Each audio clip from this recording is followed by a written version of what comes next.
से हम अव्यय कहते हैं। अब लिंग के आधार पर भी देख सकते हैं आप, वचन के आधार पर भी देख सकते हैं, कारक के आधार पर भी देख सकते हैं।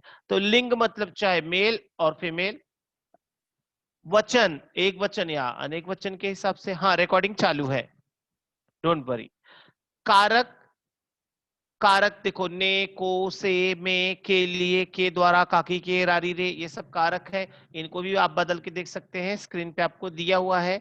अब जो चार भेद हैं अव्यय के, वो है क्रिया विशेषण, संबंध सूचक, समुच्चय बोधक और विस्मयादि बोधक।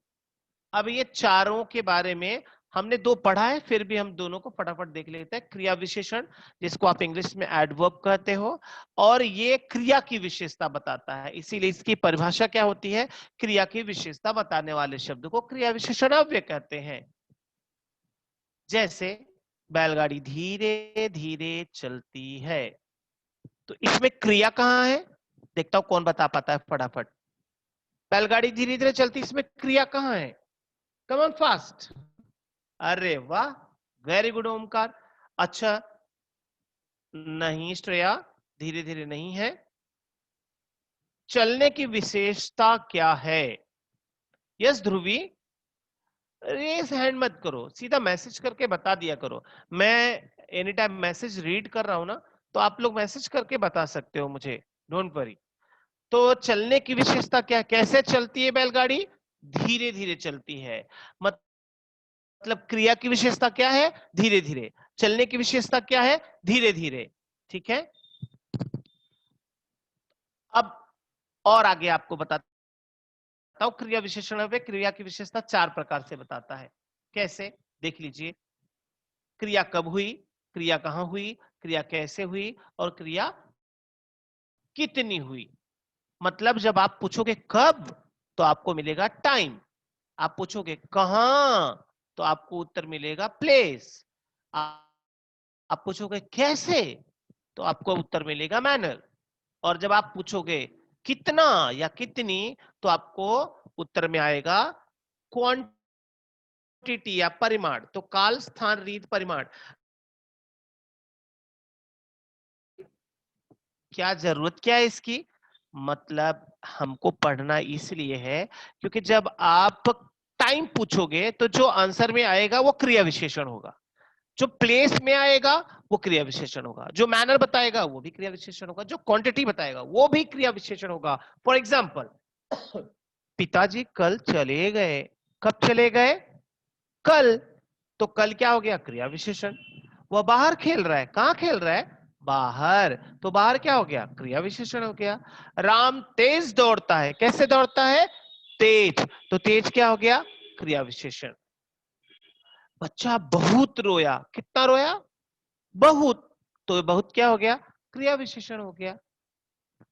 अच्छा, ये टाइम, प्लेस, मैनर, क्वांटिटी को बताने वाले कुछ शब्द भी हैं इस तरह से, आप देख लीजिए। ये आपने लिखा था इसके पहले भी, ठीक है।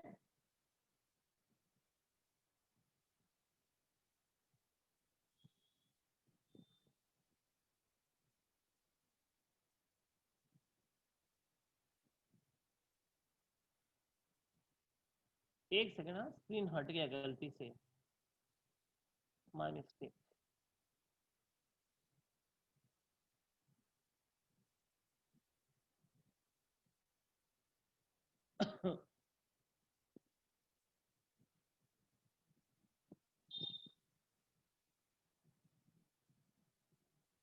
हम्म, हाँ स्क्रीनशॉट ले लो, अब ले सकते हो ना।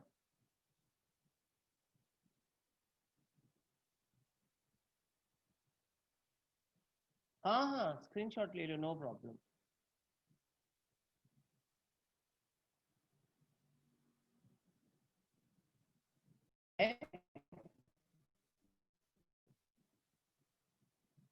वेलकम श्रेया।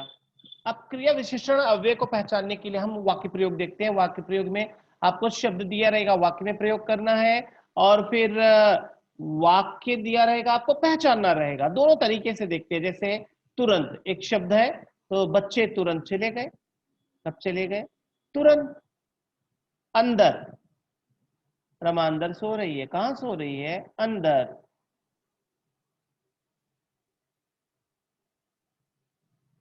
हिरन धीरे धीरे चलने लगा। कैसे चलने लगा? धीरे धीरे, है ना। भक्त ने बहुत खोजा, कितना? बहुत खोजा, पर भगवान नहीं मिले। देखो यहाँ पे टाइम, प्लेस, मैनर, क्वांटिटी बता रहा है, समय, स्थान, रीति और परिमाण, चारों बता रहे हैं यहाँ पे। कोई डाउट? यहां तक समझा सबको?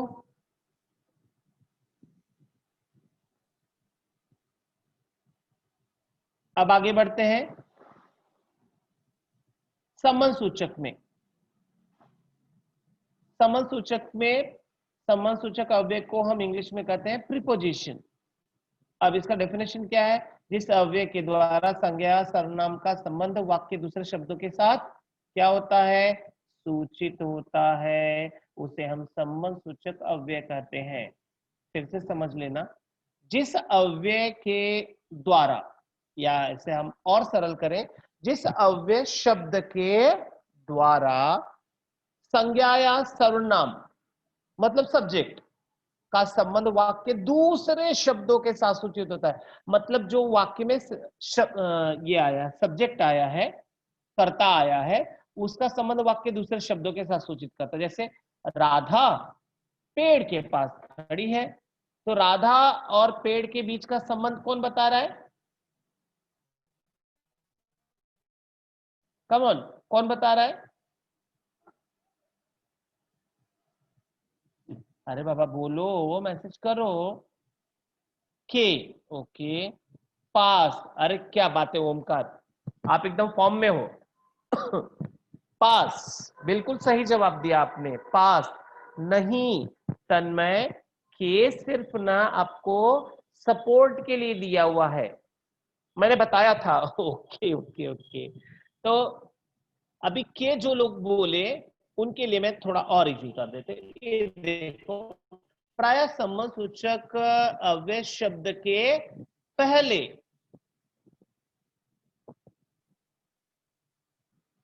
You M confuse.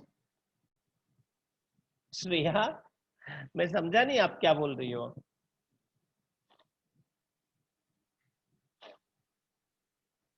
आप कंफ्यूज हो रही हो?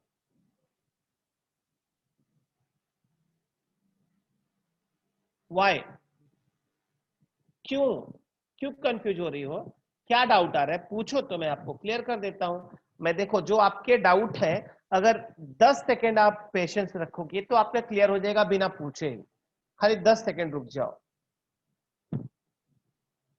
क्या नहीं समझा? क्रिया विशेषण नहीं समझा?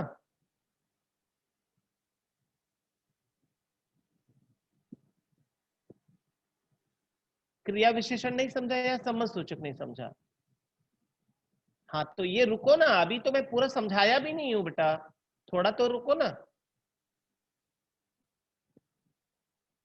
थोड़ा रुक जाओ, पूरा समझ लो। फिर अगर आपको कंफ्यूजन रहेगा तो मैं गारंटी से आपके डाउट को क्लियर करके ही मैं कंप्लीट करूंगा। ठीक है, डोंट वरी, ट्रस्ट रखो मेरे ऊपर। तो प्राय संबंध सूचक शब्द से पहले कुछ विभक्ति या कारक आते हैं, जैसे काकी के, रारी रे, नानी ने, से। अब आप जो लोग उत्तर दिए के, मैं बता दूं कि ये जो विशेष दिया है यहाँ पे कि काकी के, रारी रे, नानी ने, से के तुरंत बाद आने वाला जो शब्द होता है वो संबंध सूचक होता है।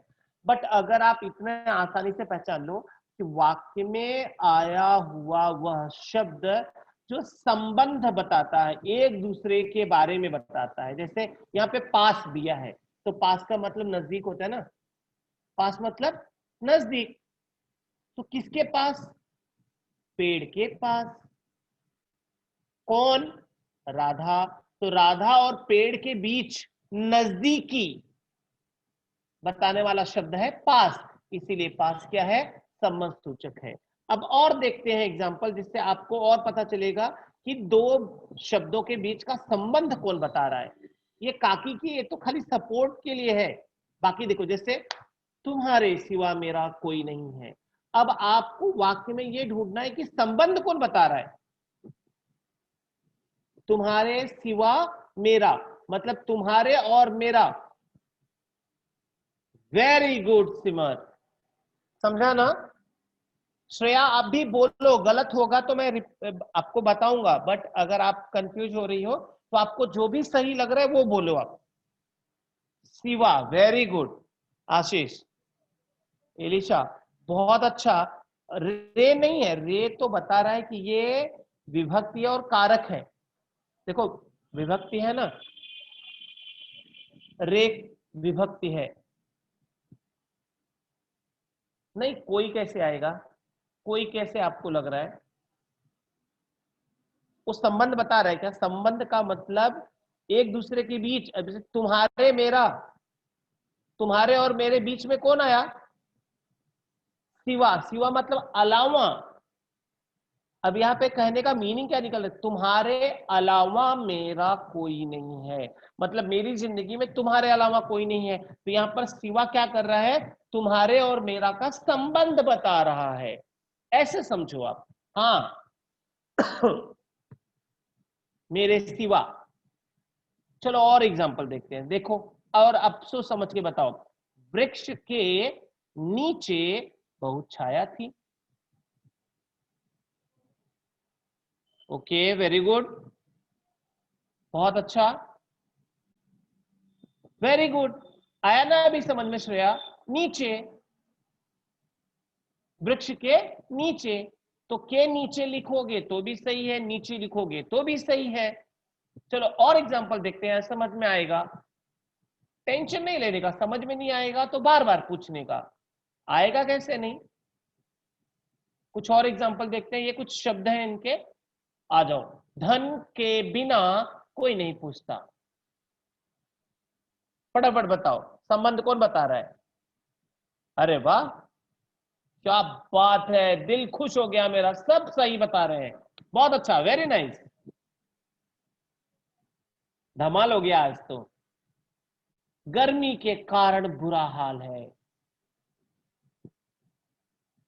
अरे वाह, क्या बात है, शाबाश।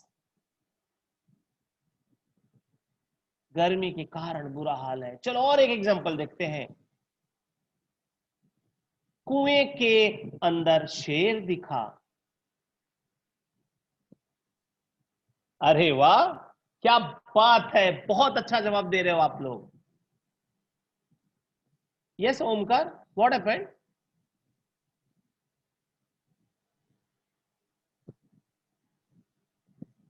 ओमकार क्या हुआ? जरूरी नहीं है, लिखना है तो स्क्रीनशॉट ले लो, लिखने में टाइम वेस्ट मत करो, ठीक है? स्क्रीनशॉट ले लो, अगर आपको कुछ जरूरी है तो स्क्रीनशॉट ले लो। मुझसे पहले तुम आ जाओ, चलो फटाफट बताओ।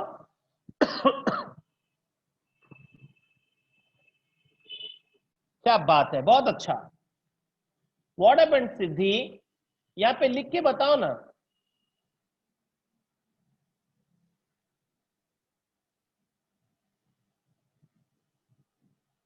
मना कर रहा हूं तो थंब दिखा रही हो, मैं बोल रहा हूं मैसेज करो तो थंब दिखा रही हो, पता नहीं क्या है। सब मैसेज कर रहे हैं तो थंब दिखा रहे हो आप लोग। मुझसे पहले तुम आ जाओ, ठीक है, चलो आगे बढ़ते हैं। जैसे अभी बाहर, वाक्य बनाओ फटाफट। बाहर, जैसे घर के बाहर उपवन है। सिवा,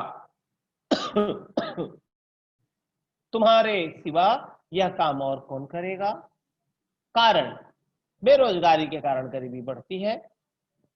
पहले, भोजन के पहले हाथ मुंह धोना चाहिए। अच्छा, इसमें ना एक मजेदार बात बताऊं आपको। अगर जैसे जो संबंध सूचक शब्द है, अगर उसको हटा दोगे ना, तो थोड़ा मैं फनी तरीका बताता हूं आपको। अगर संबंध सूचक शब्द को वाक्य में से हटा दोगे तो या तो सेंटेंस इनकम्प्लीट हो जाएगा, या तो उसका बड़ा भयानक ही मतलब निकलता है। चलो जरा हटा के रीड करते हैं। घर के बाहर उपवन है, बाहर हटाओ, सेंटेंस रीड करो। घर के उपवन है, यू नो उपवन, गार्डन, बगीचा। घर है कि बगीचा है पता नहीं। तुम्हारे सिवा यह काम और कौन करेगा, सिवा हटाओ, तुम्हारे यह काम और कौन करेगा, कौन सा काम पता नहीं है। बेरोजगारी के कारण गरीबी बढ़ती है, कारण हटाओ, बेरोजगारी के गरीबी बढ़ती है। समझ में नहीं आ रहा है, बेरोजगारी बढ़ती है कि गरीबी बढ़ती है। अंतिम देखो, भोजन के पहले हाथ मुंह धोना चाहिए। चलो पहले हटाओ, सेंटेंस रीड करो। भोजन के हाथ मुंह धोना चाहिए। अब बताओ, मतलब भोजन का ही हाथ मुंह धोना चाहिए, मीनिंग गड़बड़ हो गया। ऐसे भी करके आप देख सकते हैं। ठीक है, आगे समुच्चय बोधक अव्यय, कंजंक्शन।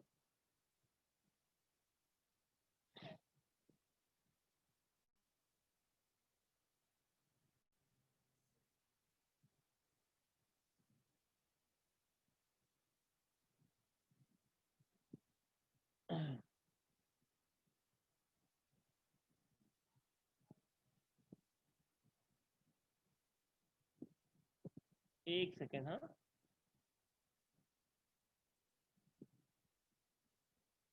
अरे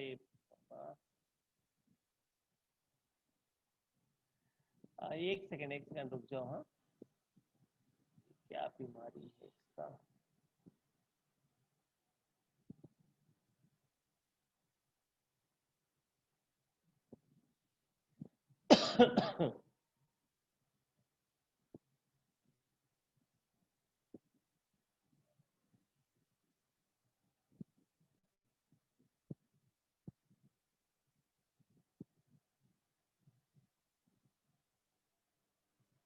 समुच्चय बोधक अव्यय, कंजंक्शन। अब इसकी परिभाषा क्या है, डेफिनेशन क्या है, जरा देख लीजिए। दो शब्दों या दो वाक्यों को जोड़ने वाला अव्यय समुच्चय बोधक अव्यय। दो शब्दों को भी जोड़ता है और दो वाक्यों को भी जोड़ता है। कैसे, जरा देखिए। तुम पढ़ाई करो अथवा खेलने जाओ। ये नोट कर लो जरा, हाँ, डेफिनेशन नोट कर लेना खाली। डेफिनेशन नोट कर लो और दो एग्जाम्पल लिख लो। तुम पढ़ाई करो अथवा खेलने जाओ, ये दो वाक्यों को अलग कर रहा है। और टोकरी में फल और सब्जियां हैं, फल सब्जी दो शब्दों को अलग कर रहा है। तो दो शब्दों को भी जोड़ने का काम करता है और दो वाक्यों को भी जोड़ने का काम करता है, इसीलिए इसको कंजंक्शन कहते हैं। इसमें नोट करना पड़ेगा, थोड़ा लिखना पड़ेगा, हाँ। तो प्लीज ये नोट कर लो जरा जल्दी से।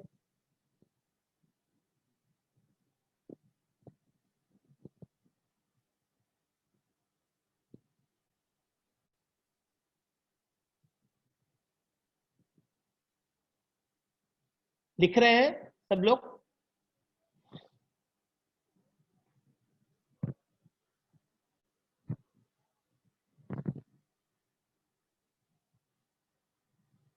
अरे वाह, वेरी गुड, लिख लिया। चलो, इनके बहुत सारे शब्द हैं जिनके बारे में भी जानना जरूरी है। परिश्रम करोगे तो अवश्य अच्छे अंक प्राप्त करोगे। दो वाक्यों को जोड़ रहा है, वह पाठशाला आया परंतु पुस्तकें नहीं लाया। ये भी दो वाक्यों को जोड़ रहा है। यहाँ पे ये लिख लीजिए प्लीज, कौन कौन से शब्द आते हैं, जैसे और, तथा, अथवा, एवं, या। मतलब इंग्लिश में आप समझने के लिए एंड और, फिर अगर, मगर, यदि तो, अगर तो, इफ देन, किंतु, परंतु, लेकिन, बट, अन्यथा, वरना, नहीं तो, फिर भी, अदरवाइज और एल्स, कि, दैट, यद्यपि, तथापि, इवन दोज, देन। इस तरह के शब्द कंजंक्शन में यूज किए जाते हैं।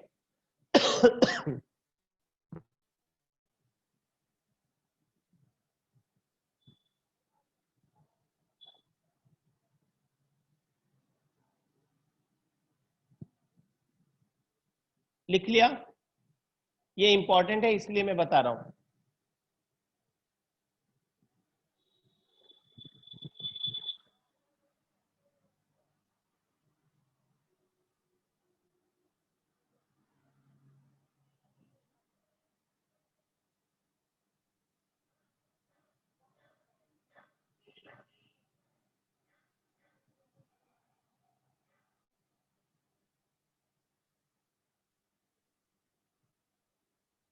लिख लिया?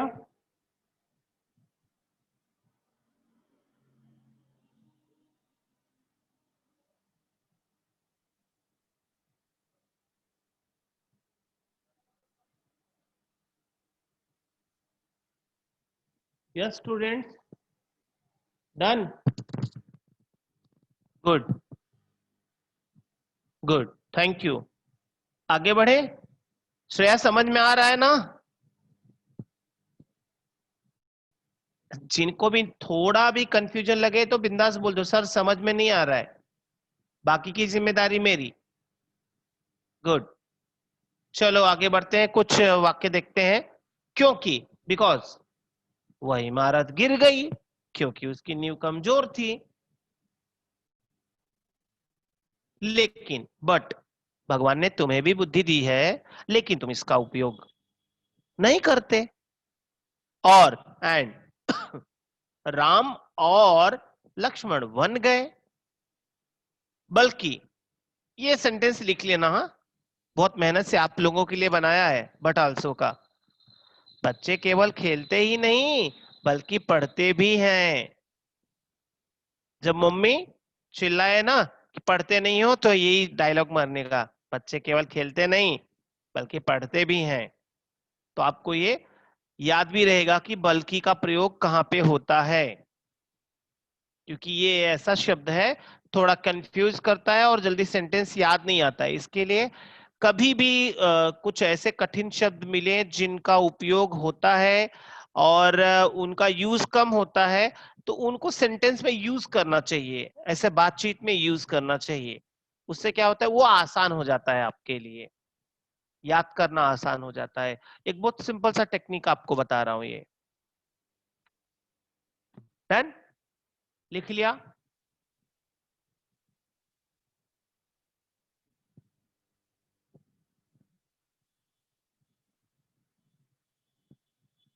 ओके, ये है विस्मयादि बोधक अव्यय, इसको आप इंटरजेक्शन कहते हैं। तो इंटरजेक्शन के बारे में जानते हैं। ये भाई, इसमें सब फीलिंग्स ही आती है, जितने प्रकार की फीलिंग होगी, जैसे जिन अव्यय शब्दों के द्वारा आश्चर्य, दुख, सुख, नफरत आदि भाव प्रकट होते हैं, भाव, भावना, फीलिंग्स, उसे हम विस्मयादि बोधक अव्यय कहते हैं। और आसान तरीके से कहें तो दुख, दर्द, घृणा, क्रोध। घृणा मतलब नफरत, हाँ। दुख, दर्द, घृणा, क्रोध, कभी खुशी कभी गम, ना जुदा होंगे हम, ताराराम पम पम। ऐसे भी याद कर सकते हो। जैसे, शाबाश, आपने तो मैच जीत लिया। आईपीएल की बात नहीं हो रही यहाँ पे, हाँ, आपने तो मैच जीत लिया, शाबाश। छी, तुम कितने गंदे हो। अच्छा देखो, दोनों में, पहले में शाबाश, दूसरे में छी, ये दोनों विस्मयादि बोधक है, क्योंकि एक में अप्रिशिएट कर रहे हैं और एक में क्या बता रहे हैं, नफरत, छी, हेट। लेकिन समझने वाली बात यह है कि विस्मयादि बोधक अव्यय शब्द वाक्य की शुरुआत में आया है, दोनों वाक्यों के। तो इससे एक चीज क्लियर होता है कि विस्मयादि बोधक अव्यय शब्द वाक्य की शुरुआत में आता है, एक बात। दूसरी बात, उसके तुरंत बाद आप देखो एक्सक्लेमेशन मार्क लगा रहता है, विस्मयादि बोधक चिन्ह लगा रहता है, या कॉमा लगा रहता है। ये देखिए, इसको विशेष करके ये लिख लीजिए, यह अव्यय वाक्य के प्रारंभ में आता है तथा इस अव्यय के बाद कॉमा या फिर एक्सक्लेमेशन मार्क का चिन्ह लगा होता है। और ये भी लिख लीजिए कि जो अलग अलग है, दुख, दर्द, घृणा, क्रोध, कभी खुशी कभी गम को बताने वाले ये शब्द हैं जो भावनाओं को बताते हैं। जैसे, हाँ, जी हाँ, अच्छा, शाबाश, छी, भला, हाय। लिख लो, आगे नहीं पढ़ूंगा, आप लोग पढ़ लेना। अच्छा, वॉइस क्रैक हो रही है अभी भी?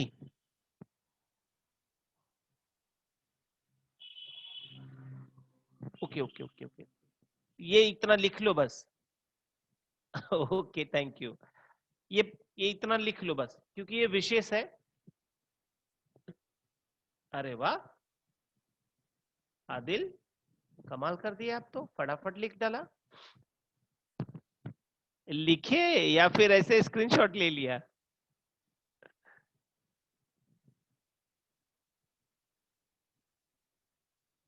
अरे वाह, चलो ठीक है, कोई बात नहीं है, अच्छा किए।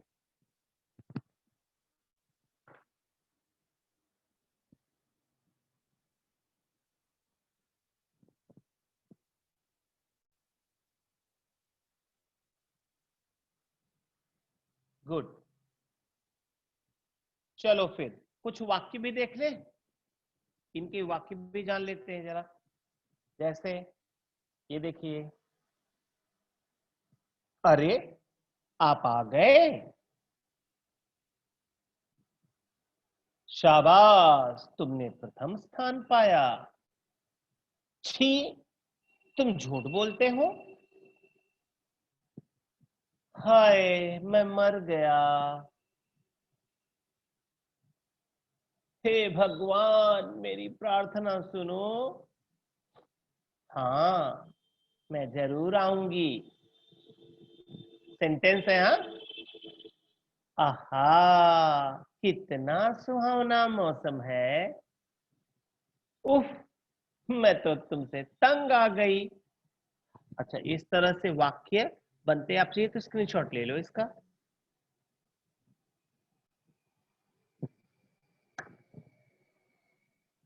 तो मैं सोच रहा हूं कि अभी इसी बात पे हम लोग कारक भी कर लेते हैं, छोटा सा है, बहुत छोटा सा है कारक, और आपके लिए बहुत जरूरी है, चलेगा ना? तो फाइनली हमने अव्यय कंप्लीट कर दिया। ओके चलो ठीक है, मजा आएगा। तो अव्यय कंप्लीट, ये देखिए, धन्यवाद नहीं आया था अभी तक, धन्यवाद भी आ गया। चलिए शुरू करते हैं। कारक,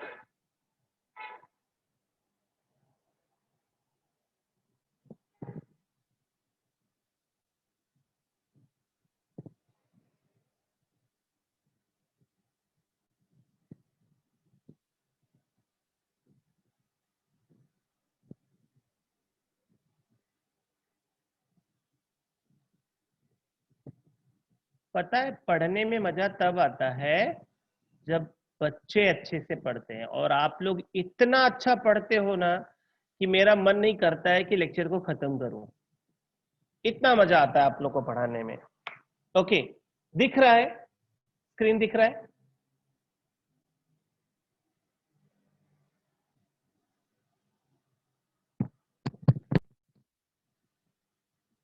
हाँ श्रेया, शायद हम पढ़ाता हूँ ना, और पढ़ाऊंगा, जब ब्रांच ओपन होएगा तो आऊंगा। ओके, तो हिंदी व्याकरण में आज हम एक बहुत मजेदार और बहुत छोटा सा टॉपिक है पढ़ेंगे, जिसका नाम है कारक। अरे आप लकी नहीं हो, मैं लकी हूं कि मुझे आप लोगों को पढ़ाने का मौका मिला है। ओके, तो कारक, कारक में हम सबसे पहले उसका डेफिनेशन जान लेते हैं कि कारक है क्या, उसे कारक क्यों कहते हैं, उसका यूज क्या है, उसका इंपॉर्टेंस क्या है, हम कैसे उसको पहचानेंगे, और उससे हमको क्या फायदा मिलेगा। चलो जानते हैं। यहाँ पे परिभाषा दी गई है कारक की, और कारक के बारे में क्या बता, एक सेकंड हाँ। संज्ञा या सर्वनाम, संज्ञा या सर्वनाम के जिस रूप से उसका संबंध, अच्छा संज्ञा सर्वनाम बताने का मतलब होता है ना सब्जेक्ट, अब सब्जेक्ट नाउन हो या प्रोनाउन हो, संज्ञा या सर्वनाम के जिस रूप से उसका संबंध वाक्य के दूसरे शब्दों के साथ प्रकट होता है, उसे हम कारक कहते हैं। अब जैसे एक एग्जाम्पल लिख लो, मैं बोल रहा हूं, हाँ यहाँ पे दिया नहीं है, मैं बोल रहा हूं, आप लोग लिख लो खाली प्लीज। राम ने केस, ध्रुवी, इंग्लिश में कारक को केस बोलते हैं। अब केस के कई मतलब होते हैं, यहां पे अलग अलग मतलब मत निकालना। इंग्लिश का केस मतलब कोर्ट वाला केस नहीं, ग्रामर वाला केस, ठीक है। अभी मैंने अव्यय में ही आपको बताया था, लिंग वचन कारक में, लिंग मतलब जेंडर, वचन मतलब नंबर, कारक मतलब केस। याद आया? कारक मतलब केस। अब हिंदी में केस बोलोगे तो बाल हो जाएगा, इंग्लिश में केस बोलोगे तो कोर्ट वाला नहीं, ग्रामर वाला केस, कारक। एक एग्जांपल लिखो यहां पे। राम ने रावण को मारा। चलो छोटा सा सेंटेंस देता हूं, राम ने रावण को मारा, सबको पता है,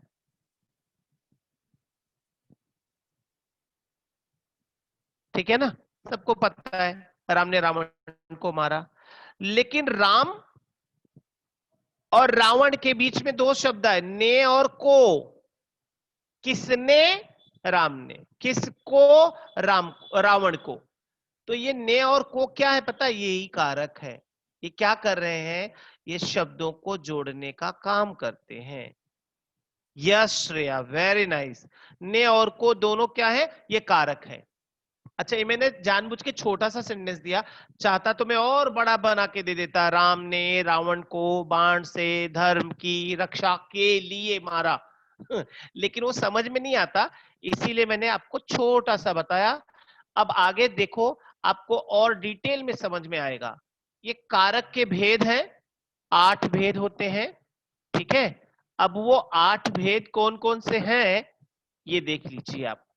यहां पे दिख रहा है कर्ता कारक, कर्ता मतलब सब्जेक्ट हो गया। अब ये जो बीच में अर्थ दिया है ना, ऐसा कॉलम बना लो, नहीं तो कॉलम मत बनाओ, ऐसे स्क्रीनशॉट ले लो, ठीक है। मैं जब बता दूं तब। दर्शन सर, हाँ सर। ये रेडमी कौन है? ये बार बार खुजली कर रहा है बीच में। ओके, मैं बात करता हूँ सर उससे। कर्ता सब्जेक्ट, अर्थ में क्या समझे, इस अर्थ जो है ना वो आपके लिए समझने के लिए, कौन होता है कर्ता? काम करने वाला।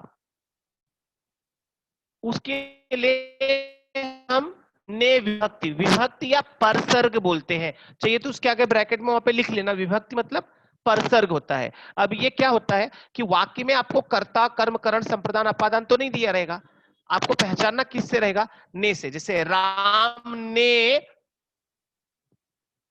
तो ने देखते ही हमको पता चला अच्छा राम करता है, तो कर्म, जिस पर क्रिया का प्रभाव पड़े, काम जो हो रहा है उसका इफेक्ट किसके ऊपर पड़ रहा है। जैसे राम ने रावण को मारा, तो को किसके लिए यूज होता है?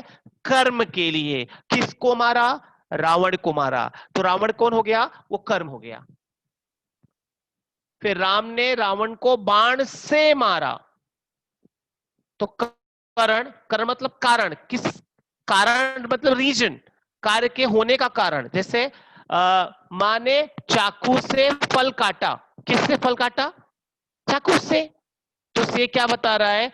करण के बारे में बता रहा है। जैसे राम ने रावण को बाण से मारा, बाण के द्वारा मारा या बाण द्वारा मारा, कुछ भी बोलो, यहां पर से, द्वारा, के द्वारा, करण है। करण मतलब कारण जो बताता है। अच्छा एक काम करो, पहले इसका स्क्रीनशॉट ले लो, फिर मैं एक एक करके इसको एक्सप्लेन करता हूं। और लास्ट में ना आपको इससे रिलेटेड एक पोयम दूंगा मैं, 2 लाइन की पोएम दूंगा, ये पूरा 8 जो है ना अपने आप आपको क्लियर हो जाएंगे।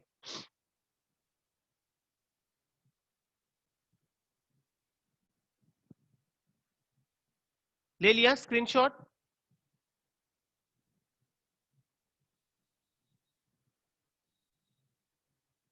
अब इसको अच्छे से लिख के ना इसको याद कर लेना। क्या याद करना? कारक और विभक्ति। अर्थ तो आप समझने के लिए रख दो साइड में अपने, बाद में समझना, इसको याद करना। ऐसे, कर्ता ने कर्म को करण से द्वारा के द्वारा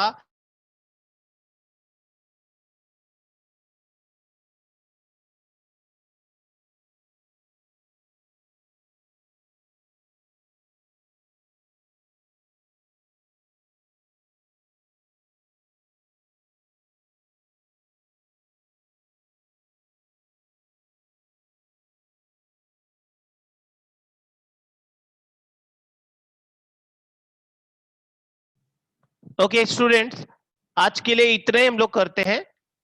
अगले लेक्चर में हम लोग